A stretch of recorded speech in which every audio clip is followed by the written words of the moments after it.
Welcome to Say Academy Online Teaching Classes 2020-21। मैं नीलम त्रिपाठी आज एक नए विषय के साथ प्रस्तुत हूँ। वह विषय है फणीश्वर नाथ रेणु का जीवन परिचय और इस जल प्रलय का सारांश तथा प्रश्न उत्तर। हिंदी के प्रसिद्ध रचनाकारों के संक्षिप्त परिचय की श्रृंखला में आज मिलते हैं एक और प्रसिद्ध लेखक से। लेखक के विषय में उपलब्ध ढेरों जानकारियों में से यहाँ कुछ विशेष जानकारियाँ दी गई हैं। आशा है कि यह श्रृंखला छात्रों को उपयोगी साबित होगी। इनका जन्म मार्च 1921 यानी 1921 में हुआ था और इनकी मृत्यु 11 अप्रैल 1977 यानी 1977 में हुआ था। तो बच्चों आइए इनके जीवन परिचय के विषय में और भी विस्तृत जानकारी को प्राप्त करें। फणीश्वर नाथ रेणु का जन्म एवं जीवन परिचय। इनका जन्म 1921 यानी 1921 में बिहार के पूर्णिया जिले के औराही हिंगना नामक गांव में हुआ। सन 1942 के भारत छोड़ो स्वाधीनता आंदोलन में इन्होंने भाग लिया। राजनीति में प्रगतिशील विचारधारा के समर्थक थे। 1953 यानी 1953 में ये साहित्य सृजन के क्षेत्र में आए और उन्होंने कहानी, उपन्यास, निबंध आदि विविध साहित्यिक विधाओं में लेखन कार्य किया। इनकी मृत्यु 1977 यानी 1977 में हुई। इन्हें मैले आंचल पर पद्मश्री पुरस्कार से सम्मानित किया गया।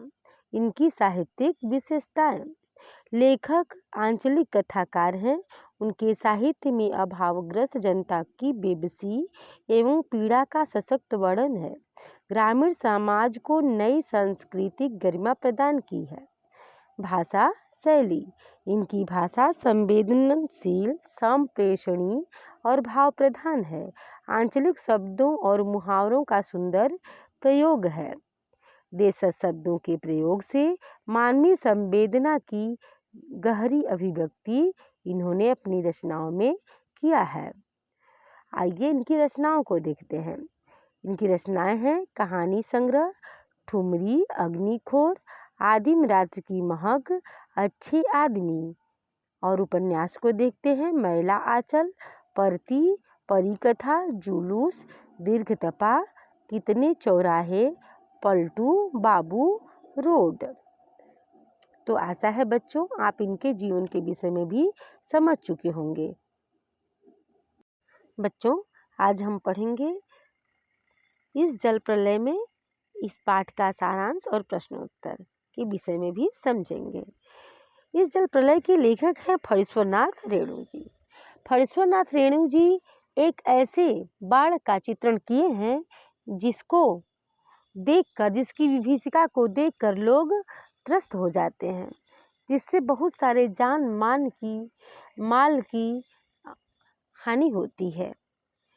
तो आइए इसका सारांश जान लेते हैं। लेखक ने बाढ़ का सजीव चित्रण किया है। लेखक रेणु जी पटना के समीप एक ऐसे गांव में रहते हैं जहां हर साल कोसी, पनार, गंगा और महानंदा की बाढ़ से त्रस्त हजारों लोग आते हैं। लोगों की भीड़ तथा बंजर भूमि पर जानवरों के चरते झुंडों से बाढ़ की विभीषिका का अंदाजा लग जाता है। वे कुछ लिखना चाहते हैं और तभी उनके दिमाग में कुछ पुरानी यादें तरोताजा हो जाती हैं। सन 1947 यानी 1947 में मनिहारी, तब पूर्णिया अब कटिहार है, जिले में बाढ़ आई थी। लेखक गुरु जी के साथ नाव पर दवा, किरोसिन तेल, पकाही घाव की दवा और दिया सलाई आदि लेकर सहायता के लिए पहुंचा था। इसके बाद 1949 में 1949 में महानंदा नदी ने भी बाढ़ का कहर बरसाया था। लेखक वापसी थाना के एक गांव में बीमारों को नाव पर चढ़ाकर कैंप ले जा रहे थे और वहां पे बहुत सारी विभीषिका को आंखों से देखा था। शाम के लगभग 7 बजे लोग पान की दुकान के सामने समाचार सुन रहे थे। समाचार दिल को दहलाने वाला था कि पानी लगातार बढ़ता जा रहा था। अचानक पान वाले की बिक्री बढ़ गई थी। केवल लेखक को ही दुख हो रहा था। सभी लोग कह रहे थे कि एक बार पटना डूब जाए तो सब पाप धुल जाएंगे। जब लेखक अपने साथियों के साथ एक टीले के पास पहुंचे तो वहां एक उपजी स्टेशन बनाकर बलवाही का नाच हो रहा था और लोग मछली भून कर खा रहे थे। एक काला कलूटा नटुआ लाल साड़ी में दुल्हन के हाव भाव को भी दिखा रहा था। लेखक देखकर यह दुखी हुआ। सन 1967 में भयंकर बाढ़ आई थी। तब पूरे शहर और मुख्यमंत्री निवास तक के डूबने की खबरें सुनाई देती रही। लेखक बाढ़ के प्रभाव और प्रकोप को देखने के लिए अपने एक कवि मित्र के साथ निकले। तभी आते जाते लोगों द्वारा आपस में जिज्ञासावश एक दूसरे को बाढ़ की सूचना से अवगत कराते देख लेखक गांधी मैदान के पास खड़े लोगों के पास गए और यह जानना चाहा कि ये बाढ़ की विभीषिका को देखकर लोग कैसे त्रस्त हैं। फिर एक बार सन 1967 की बाढ़ में पुनपुन नदी का पानी राजेंद्र नगर में घुस गया था। नाव पर एक सजी धजी टोली फिल्मी तरीके से घर बैठे कश्मीर का आनंद लेने के लिए निकली हुई थी और नाव पर ही चाय और नेस्कैफे के पाउडर को मथकर एस्प्रेसो तैयार किया जा रहा था और लोग उस बाढ़ का आनंद ले रहे थे। लेखक अपने फ्लैट में घुसे ही थे कि लाउडस्पीकर से घोषणा करने वाली गाड़ी यह ऐलान करती जा रही थी, भाइयों, ऐसी संभावना है कि रात के लगभग 12 बजे तक बाढ़ का पानी लोहानीपुर, कंकड़बाग और राजेंद्र नगर में घुस आएगा। अतः आप सब सावधान हो जाएं। रात में देर तक जगने के बाद लेखक सोना चाहते हैं पर नींद नहीं आती। जब कभी विपत्ति आती है तो लोग यदि चाहें कि नींद भी लग जाए तो नींद नहीं आती, जो लेखक के साथ हो रहा था। दूसरी ओर एक लड़की रंगीन पत्रिका पढ़ रही थी। तभी फिल्मी अंदाज में गाना बज रहा था, हवा में उड़ता जाए मोरलाल दुपट्टा मलमल का, हो जी। और एक युवक द्वारा युवती के घुटने पर कोहनी टेक कर मनमोहक डायलॉग बोला जा रहा था। लेकिन जब उनकी नाव गोल घर पहुंची तब अचानक चारों ब्लॉक की छतों पर खड़े लड़कों द्वारा एक ही साथ किलकारियों, सीटियों और फप्तियों की ऐसी वर्षा की गई कि वह अवाक ही रह गए। रात के 2:30 बजे का समय था। लेखक को नींद आ गई। सुबह 5:30 बजे जब लोगों ने उन्हें जगाया तो लेखक ने देखा कि सभी जागे हुए थे और पानी मोहल्ले में दस्तक दे चुका था। चारों ओर शोर, कोलाहल, कलरव, चीख पुकार और पानी की लहरों का नृत्य दिखाई दे रहा था। चारों ओर पानी ही पानी दिखाई दे रहा था। पानी बहुत तेजी से चढ़ रहा था। लेखक ने बाढ़ का दृश्य तो अपने बचपन में भी देखा था, परंतु इस तरह अचानक पानी का चढ़ जाना उन्होंने पहली बार देखा था। यह बाढ़ की विभीषिका देखकर लेखक भी अवाक था। तो बच्चों, यह इस पाठ का सारांश है। आइए अब इसका प्रश्नोत्तर को भी समझ लेते हैं। बाढ़ की खबर सुनकर किस तरह की तैयारी लोग करने लगे, तो आइए उत्तर को जान लेते हैं। बाढ़ की खबर सुनकर लोग अपने अपने ढंग से और अपनी जरूरत के हिसाब से तैयारी करने लगे। लोग अपने सामान को ऊपरी मंजिलों पर ले जा रहे थे। वे जरूरी राशन, दवाइयाँ, टार्च, बैटरी की राशन आदि का स्टॉक जमा कर रहे थे। निचली जगहों पर रहने वाले लोग ऊंचे स्थानों पर जा रहे थे। तो बच्चों, आशा है आप इसे समझ चुके होंगे। आइए अब दूसरे प्रश्न को पढ़ते हैं। बाढ़ की सही जानकारी लेने और बाढ़ का रूप देखने के लिए लेखक क्यों उत्सुक था? तो आइए उत्तर को भी जानते हैं। लेखक ने उसके पहले भी बाढ़ का सामना किया था, लेकिन ग्रामीण इलाकों में ऐसा पहली बार हुआ था कि पटना जैसे शहरों में बाढ़ आ रही थी। इसलिए लेखक की उत्सुकता बढ़ी हुई थी। वह देखना चाहता था किसी सघन आबादी वाले शहर में बाढ़ का क्या असर होता है। वह बाढ़ के प्रति शहरी लोगों की प्रतिक्रिया को देखना चाहता था। आइए बच्चों, अब तीसरे प्रश्न को पढ़ते हैं। सबकी जबान पर एक ही जिज्ञासा, पानी कहाँ तक आ गया है? इस कथन से जनसमूह की कौन सी भावनाएं व्यक्त होती हैं? तो आइए उत्तर को जानते हैं। जब भी कोई आपदा आने वाली होती है तो लोगों के मन में ऐसी जिज्ञासा होती है जिसमें डर समाया होता है। बाढ़ का पानी अक्सर धीरे धीरे ही आता है, इसलिए लोगों को इतना समय मिल जाता है कि उसके आने की गति का आकलन करते हुए उससे जूझने की तैयारी करें। यहाँ पर लोगों की उस भावना को दिखाया गया है जिसमें वे आने वाले खतरे का लगातार अंदाजा लगाते हैं। फोर्थ, मृत्यु का तरल दूध किसे कहा गया है और क्यों? ये वेरी इंपॉर्टेंट क्वेश्चन है, तो उत्तर को समझ लेते हैं। बाढ़ अपने साथ भयानक विनाश भी लाती है। कोई लोग बाढ़ की चपेट में आकर काल के गाल में समा जाते हैं। जो बाढ़ की चपेट में बहने से बच जाते हैं, उनमें से कई लोग महामारी के शिकार भी हो जाते हैं। इस तरह से बाढ़ किसी मृत्यु दूत की तरह काम करती है। चूंकि यह दूत तरल अवस्था में होता है, इसलिए बाढ़ को मृत्यु का तरल दूत कहा गया है। तो बच्चों, आइए 5वें प्रश्न को पढ़ते हैं। आपदाओं से निपटने के लिए अपनी तरफ से कुछ सुझाव दीजिए। तो उत्तर है, आपदाओं से निपटने के लिए सुझाव यह है कि यदि संभव हो तो आने वाली आपदा की भविष्यवाणी की जाए। आपदा प्रबंधन टीम को हमेशा तैयार रहना चाहिए ताकि राहत कार्य सुचारू रूप से चलाया जा सके। लोगों की आपातकाल के लिए भोजन सामग्री, ईंधन, दवाइयाँ आदि रख लेनी चाहिए। प्रशासन को महामारी रोकने का इंतजाम करना चाहिए। डॉक्टरों की टीम को हमेशा तैयार रखना चाहिए। आशा है बच्चों आप इसे भी समझ चुके होंगे। आइए 6 प्रश्न को पढ़ते हैं। ये जब दानापुर डूब रहा था तो पटनिया बाबू लोग उलटकर देखने भी नहीं गए। अब बूझो इस कथन द्वारा लोगों की किस मानसिकता पर चपेट की गई है। तो आइए उत्तर को जान लेते हैं। लोग अक्सर दूसरों की परवाह नहीं करते, लेकिन अपने दुख से दुखी अवश्य होते हैं। बाढ़ जैसी प्राकृतिक आपदा के संबंध में यह बात बहुत हद तक लागू होती है। बाढ़ को ज़्यादातर लोग ऐसी आपदा मानते हैं जो ग्रामीण इलाकों को तबाह करती हैं। शहरी लोगों को लगता है कि वे अपने कंक्रीट के मकानों में सुरक्षित हैं। ऐसे में अपने सुरक्षित मकानों के अंदर से भी बाढ़ में फंसे ग्रामीणों की स्थिति पर मजाक भी उड़ाते हैं। तो आशा है बच्चों आप इसे भी समझ ही चुके होंगे। तो आइए अब प्रश्न नंबर 7 को देखते हैं। खरीद बिक्री बंद हो चुकने पर भी पान की बिक्री अचानक क्यों बढ़ गई थी?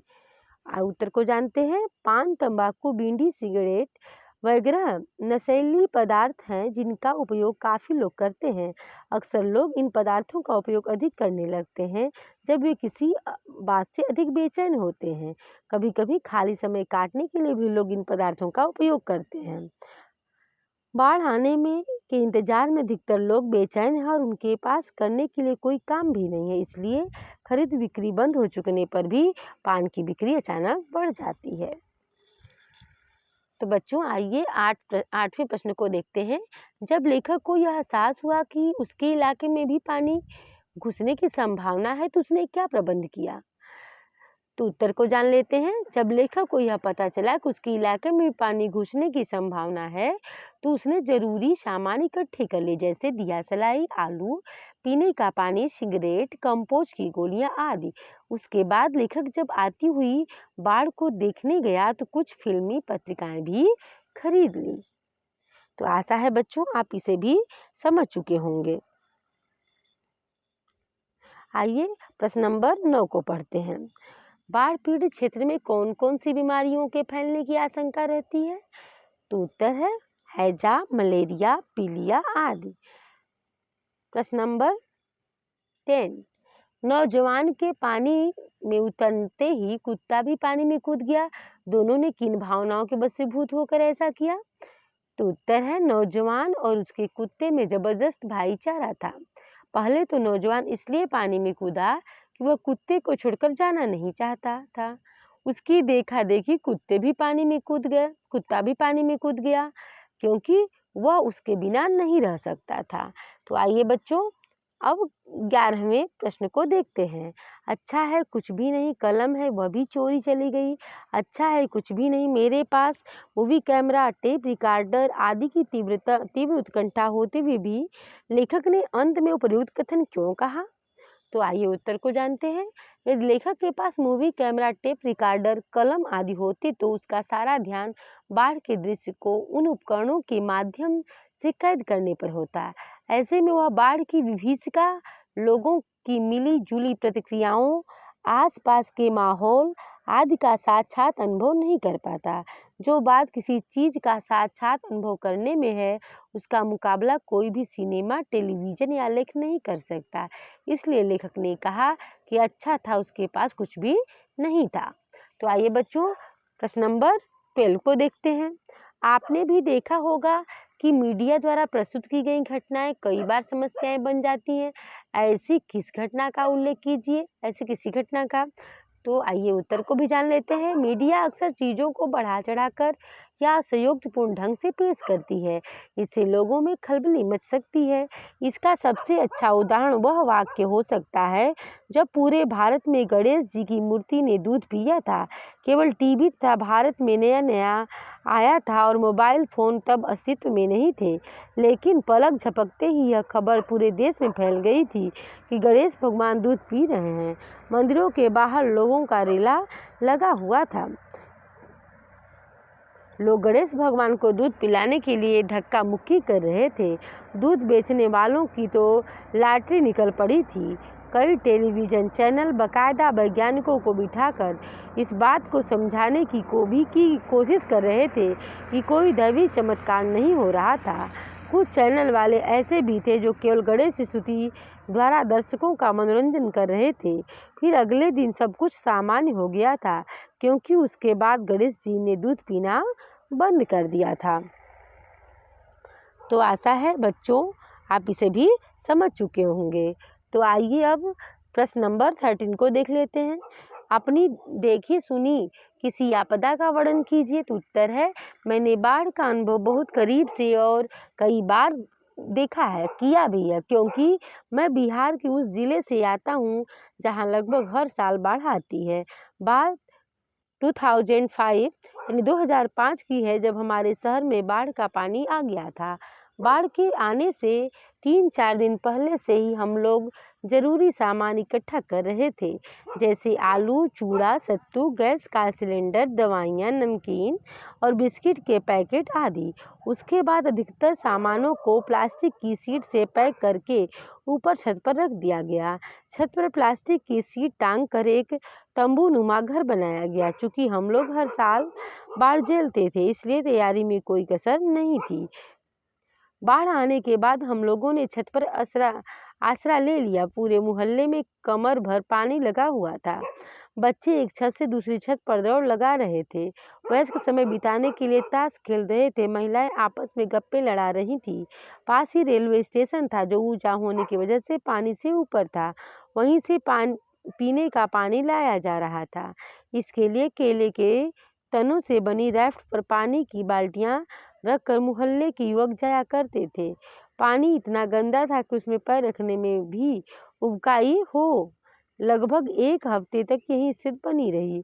पानी के निकल जाने के बाद तो और भी भयावह स्थिति थी। हर जगह से गंदा कीचड़ साफ करने में महीना भर लग गया। इस बीच असहनीय बदबू को बर्दाश्त करना मुश्किल हो रहा था। तो आशा है बच्चों आप इसे समझ ही चुके होंगे। धन्यवाद। घर पर रहें, सुरक्षित रहें। धन्यवाद।